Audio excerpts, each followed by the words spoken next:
ভাগ্যবতী মহিলাদের 21টি লক্ষণ। নাম্বার 1, যেসব মেয়ের চেহারা তাদের বাবার মতো দেখতে, এই ধরনের মহিলারা খুব ভাগ্যবান হয়। নাম্বার 2, যে মহিলার নাভি বড় এবং গভীর, সেই সব মহিলাকে শুভ বলে মনে করা হয়। যে মহিলার নাভি বড় ও গভীর এবং ডান দিকে বেঁকে থাকে, সেই মহিলারা ধন, সন্তান, সুখ ও সমৃদ্ধি লাভ করে। নাম্বার 3, যে মেয়েদের উরু শক্তিশালী এবং পেশি বহুল হয়, তাদের এই গুণের কারণে স্বামীর গৃহ ও বাহন ইত্যাদি সুখ পায়। নাম্বার 4, যে নারীর শরীর হাতির মতো সামনের দিকে উঠে থাকে, সেই নারী সৌভাগ্যবান, তিনি তার স্বামীর জন্য খুব ভাগ্যবান। নাম্বার 5, যে মহিলাদের নাভির আশেপাশে বা ঠিক নিচে তিল থাকে, তারা তাদের পরিবারের জন্য খুবই ভাগ্যবান হয়। নাম্বার 6, আপনি যদি কোনো মেয়েকে দেখতে যান, তবে এটি মনে রাখবেন, যদি মেয়ের পায়ের কনিষ্ঠ আঙ্গুল অর্থাৎ ছোট আঙুলটি যেন মাটি স্পর্শ করে থাকে, এমন মহিলাকে শুভ বলে মনে করা হয়। নাম্বার 7, যে মহিলাদের দাঁত লম্বা হয়, দাঁতের কারণে কখনো অর্থ সংক্রান্ত সমস্যায় পড়তে হয় না। নাম্বার 8, যে মেয়েদের পায়ে শঙ্খ, পদ্ম বা চক্রের চিহ্ন থাকে, তারা খুব ভাগ্যবান বলে মনে করা হয়। এমন মেয়েরা জীবনে অনেক অনেক উন্নতি করে। নাম্বার 9, যেসব মহিলার চুল লম্বা হয়, তাদের ভাগ্যবান বলে মনে করা হয়। এই ধরনের মহিলারা তাদের পরিবারকে সুখ এবং আনন্দে ভরিয়ে তোলে।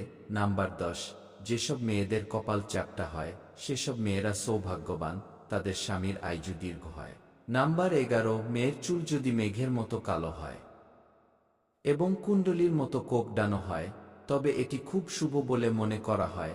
নাম্বার 12, যেসব মহিলার কান লম্বা, উপর থেকে চওড়া এবং নিচের দিক থেকে সরু, এ ধরনের মহিলারা খুব ভাগ্যবান, এদের আজুকাল অনেক দীর্ঘ। নাম্বার 13, যে মহিলার গলা লম্বা হয়, তাকে শুভ বলে মনে করা হয়। শাস্ত্রমতে যে মেয়েদের গলা লম্বা হয়, তারা ঐশ্বর্যশালী হয়, তার স্বামী কখনো অর্থের অভাবের সম্মুখীন হয় না।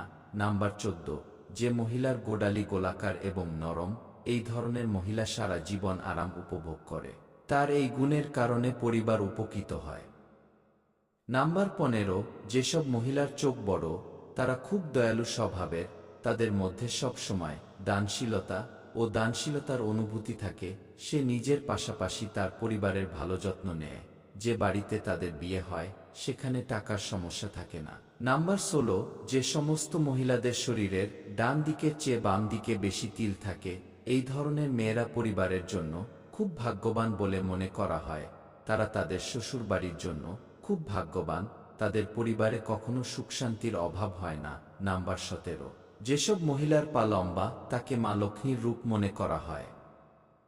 যে ঘরেই বিয়ে হোক না কেন, টাকার অভাব হয় না। নাম্বার 18, যে মহিলার কপালের মাঝখানে তিল থাকে, তার বিবাহ একজন ধনী এবং সমৃদ্ধ ব্যক্তির সাথে ঘটে। নাম্বার 19, যখন একজন মহিলা হাঁটেন, যদি তার পা থেকে ক্রমাগত ধুলো উঠতে থাকে, তাহলে এমন মহিলা পরিবারের লজ্জার কারণ হয়ে দাঁড়ায়। নাম্বার 20, যেসব মেয়েদের জিভ লাল এবং নরম, এই ধরনের মেয়েরা জীবনে প্রতিটি সুখ পায়, তাদের ভাগ্য তাদের মধ্যেই সীমাবদ্ধ থাকে না, তাদের কারণে তাদের পরিবারের সদস্যরাও প্রতিটি সুখ পুরোপুরি উপভোগ করে। নাম্বার 21, যেসব মেয়ের আঙ্গুল লম্বা ও সুন্দর, তাদের স্বামীরা ভাগ্যবান বলে প্রমাণিত হয়। এই ধরনের মেয়েদের স্বামী বিয়ের পর চাকরিতে ভালো অবস্থান অর্জনের পাশাপাশি চাকরি ও ব্যবসায় ক্রমাগত উন্নতি করে। তো বন্ধুরা, অবশ্যই বিবাহ করার সময় এই লক্ষণগুলো দেখে বিবাহ করুন, তাহলে অবশ্যই আপনার জীবন সুখময় হয়ে উঠবে। ভিডিওটি দেখার জন্য অসংখ্য ধন্যবাদ। ভালো থাকবেন।